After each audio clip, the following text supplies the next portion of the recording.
When legendary broadcaster Orson Welles gave his suspenseful 1938 War of the Worlds radio broadcast, it caused a perhaps overblown but nonetheless real panic among Americans who mistook it for news reportage.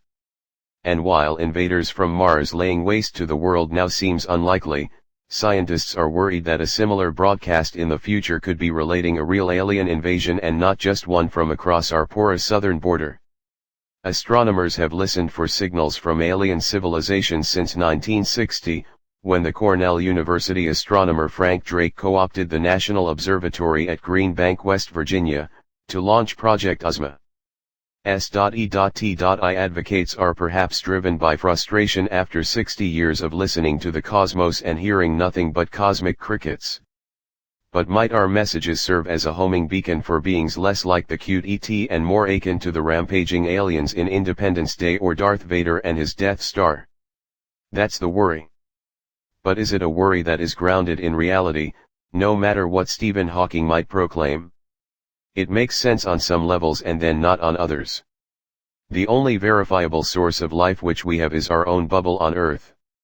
So when reasoning by our own example, be afraid. Be very afraid.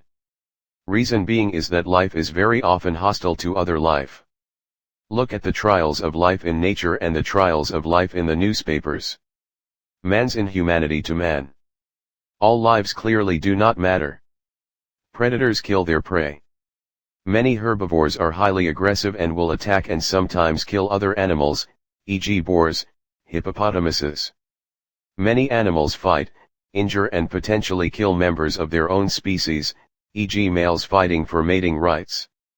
Chimpanzees go to war with other groups of chimpanzees. Antheils to go war with other antheils. Look at humans. We are pretty damn hostile to other life, we've exterminated countless species, and other species we keep enslaved in conditions of horrendous suffering so that we can eat them, e.g. chickens, pigs. This is not done out of deliberate malice. No one said, let's go wipe out those damn dodos. It is done out of convenience, an aggregate of small actions and inactions that each serves to make someone's life nicer in the long or short run. I saw a chart comparing species by the number of human deaths they're responsible for in an average year. Sharks weighed in at the bottom of the list, with only 10 human casualties a year. Humans were about tied for first place with mosquitoes, each of them weighing in at close to 1 million. If you viewed a species like this flying around in the boundless expanse of the universe, wouldn't your first impulse be to grab a can of raid and let them have it? But does it have to be that way? What about the nature of any, hypothetical, extraterrestrial life? Does brawn win over brains? Does life take life all over the universe? Here are a few points to ponder. 1.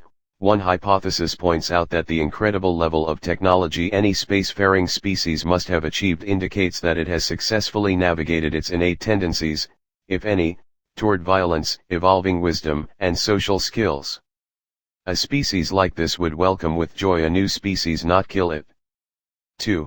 Another hypothesis points out that any extraterrestrial species is bound to be so different from us that we could never be able to achieve mutual understanding or even recognition.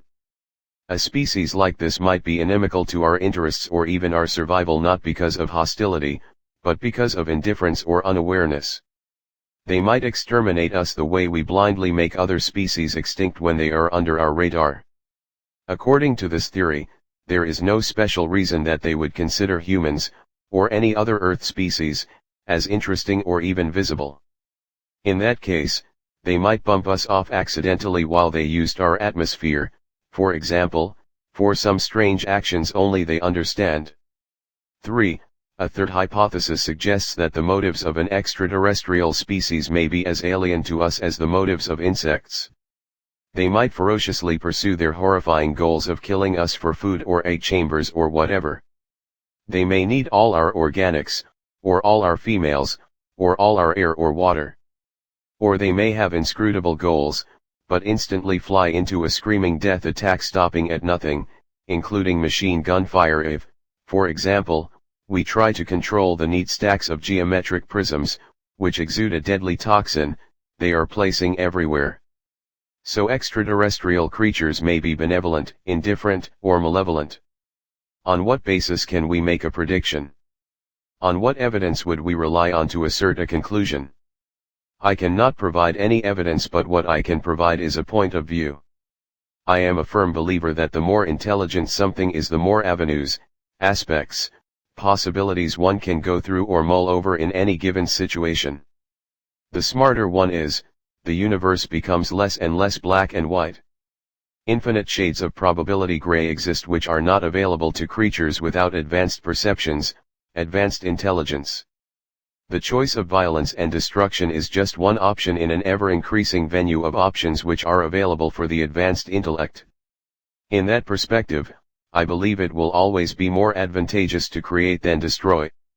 Advanced life will respect life in all its forms and handily work out any conflicts that may arise to create win-win scenarios.